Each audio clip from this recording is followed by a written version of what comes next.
प्रिय मित्रों, राधे जय श्री कृष्ण।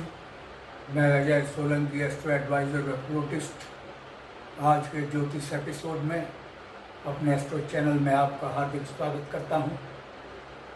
मित्रों, अक्सर देखा गया है कि जातक जातिकाओं को नौकरी में बहुत ही परेशानी का सामना करना पड़ता है। बॉस से नहीं बनती है और जो जूनियर हैं उनसे तालमेल की कमी होती है। वे सहयोग नहीं करते हैं, अवहेलना करते हैं।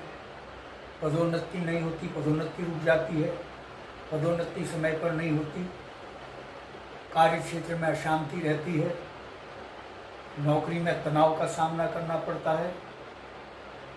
इन समस्याओं का समाधान ज्योतिष विज्ञान प्रस्तुत करता है। आपको देखना है कि आपकी लग्न कुंडली का दशम भाव का स्वामी कौन है, स्वामी ग्रह कौन है। लग्न चाहे कोई भी हो, और दशम भाव जो कि कर्म भाव कहलाता है। लग्न कुंडली में 12 भाव होते हैं, ये दशम भाव कहलाता है।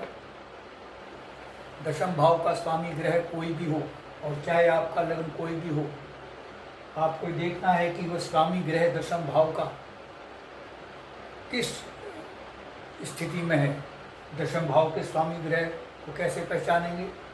दशम भाव में जो राशि है स्थित है, उसका स्वामी ग्रह, उसका जो स्वामी होगा वो दशम भाव का स्वामी ग्रह कहलाएगा। आपको देखना है कि वो किस स्थिति में कहाँ पर विराजमान है। यदि वो अशुभ भाव में विराजमान है, 6, 8 या 12, इन तीनों में से किसी अशुभ भाव में विराजमान है, या पाप ग्रह के साथ विराजमान है, या पाप ग्रह से दृष्ट है, या शत्रु राशिस्थ है यानी शत्रु की राशि में विराजमान है, या शत्रु ग्रह के साथ विराजमान है, या नीच राशिस्थ है, या अपनी नीच राशि में स्थित है, तो आपको कार्य क्षेत्र में भारी अशांति का सामना करना पड़ेगा। जो मैंने समस्याएं बताई आपको, इन समस्याओं का सामना करना पड़ेगा। जैसे बहुत से नहीं बनेगी, बहुत से अनबन रहेगी। जूनियर्स हैं जो आपके सबॉर्डिनेट्स हैं, उनसे सहयोग नहीं मिलेगा, वो आपकी उपेक्षा करेंगे। कार्य क्षेत्र में अशांति रहेगी, पदोन्नति में रुकावट होगी, पदोन्नति नहीं होगी। तो ऐसी स्थिति में दशम भाव के स्वामी को मैंने बतलाया कि किस स्थिति में है वो देखना है।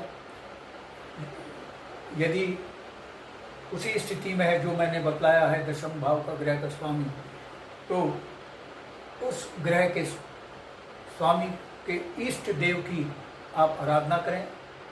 जैसे मंगल देव का जो इष्ट देव हैं हनुमान जी हैं, बुध देव के गणेश जी हैं, चंद्र देव के देवादिश शिव शंभु भगवान हैं। तो देवादिश शिव शंभु भगवान चंद्रदेव को मस्तक पर धारण करते हैं। और देवगुरु बृहस्पति देव के ब्रह्मा जी हैं, शनि देव के भैरव जी हैं, और शुक्र देव के जो इष्ट देव हैं वो लक्ष्मी माता हैं। तो आपको इष्ट ग्रह के इष्ट देवता की आराधना करनी है। और यदि आपका दशम भाव का ग्रह स्वामी अशुभ स्थिति में नहीं है, ना तो नीच राशिस्थ है, ना ही शत्रु ग्रह से ग्रस्त है, ना शत्रु ग्रह के साथ विराजमान है, ना ही किसी अशुभ भाव में विराजमान है, ना ही अशुभ भाव का स्वामी है। अशुभ भाव ये हैं 6, 8, 12, और ना ही इनका स्वामी है, ना इनमें से किसी एक अशुभ भाव में विराजमान है। लेकिन अंश वाइज कमज़ोर है, यानी 12 से 18 डिग्री के बीच नहीं है, 12 से बहुत अधिक डिग्री पर, 12 से कम डिग्री पर विराजमान है, या 18 से अधिक डिग्री पर विराजमान है। तो ऐसी स्थिति में आपका जो दशम भाव ग्रह का स्वामी शुभ स्थिति में तो है, लेकिन शुभ फल देने में असमर्थ है, क्योंकि अंश वाइज वो कमज़ोर है। तो ऐसी स्थिति में आपको उस ग्रह का रत्न धारण करना होगा।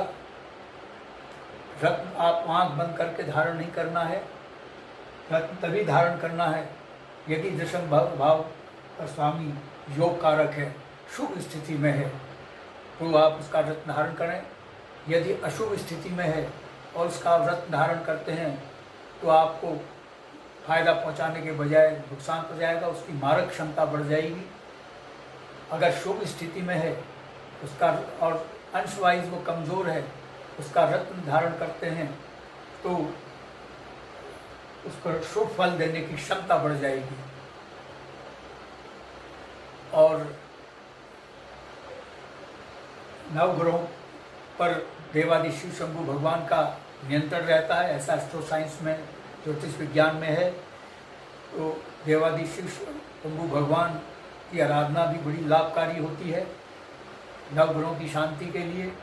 और इसके साथ ही गायत्री मंत्र का आप जाप करें सुबह शाम, सूर्योदय सूर्यास्त के समय। सूर्य जब उदय होता है तब, और सायंकाल जब सूर्य छिपने को होता है तब गायत्री मंत्र का 6 बार जाप करें। गायत्री मंत्र बहुत ही लाभकारी है। भगवद गीता में भगवान श्री कृष्ण ने कहा है कि मंत्रों में मैं गायत्री मंत्र हूँ। इसकी शक्ति का एहसास इसके साधक को अवश्य होता है, बशर्ते पूरे श्रद्धा के साथ और अर्थ समेत इसका अगर आप जाप करेंगे तो निश्चित तौर पर लाभ पहुँचेगा। एस्ट्रोलॉजिकल रेमेडीज़ बहुत लाभकारी हैं और संबंधित ग्रह, जो ग्रह दशम भाव का ग्रह का जो स्वामी है उसका ईस्ट डे और उसका बीज मंत्र का जाप अवश्य करें। मंत्रों में बहुत शक्ति होती है। मंत्र कोई शब्दों का समूह नहीं है, यह एक परेशानियों से निपटने का, समस्या का समाधान पाने का एक फार्मूला है। मित्रों, यदि आपको मेरा ये एपिसोड पसंद आया है, I request you to please subscribe my channel. मैं आपके संज्ञान में यह भी लाना चाहूँगा, देश और समाज के लिए मेरी एस्ट्रो सेवा बिल्कुल निःशुल्क है, लेकिन व्यक्तिगत परामर्श निःशुल्क नहीं है। व्यक्तिगत परामर्श के लिए आपको शुल्क, थोड़ा सा शुल्क देना होगा, जो बहुत ही कंफर्टेबल और अफोर्डेबल है। इस कार्य में चूँकि गहन अध्ययन की आवश्यकता होती है, एस्ट्रोलॉजिकल कैलकुलेशन करनी होती है, परिश्रम लगता है, समय भी लगता है, इसीलिए थोड़ा सा शुल्क रखा है। यदि आपके मन में कोई प्रश्न या क्वेरी है तो आप कमेंट बॉक्स में कमेंट कर सकते हैं। यदि आप अपनी लग्न कुंडली या जन्म पत्रिका के एनालिसिस कराना चाहते हैं तो आप अपने प्रश्नों के साथ अपनी बिल्कुल सही जन्म तिथि, जन्म समय, जन्म स्थान मेरे व्हाट्सएप नंबर 9411769698 पर भेज सकते हैं। मैं आपके प्रश्नों का तुरंत उत्तर दूंगा। बस आज इतना ही मित्रों, धन्यवाद। राधे राधे, जय श्री कृष्ण।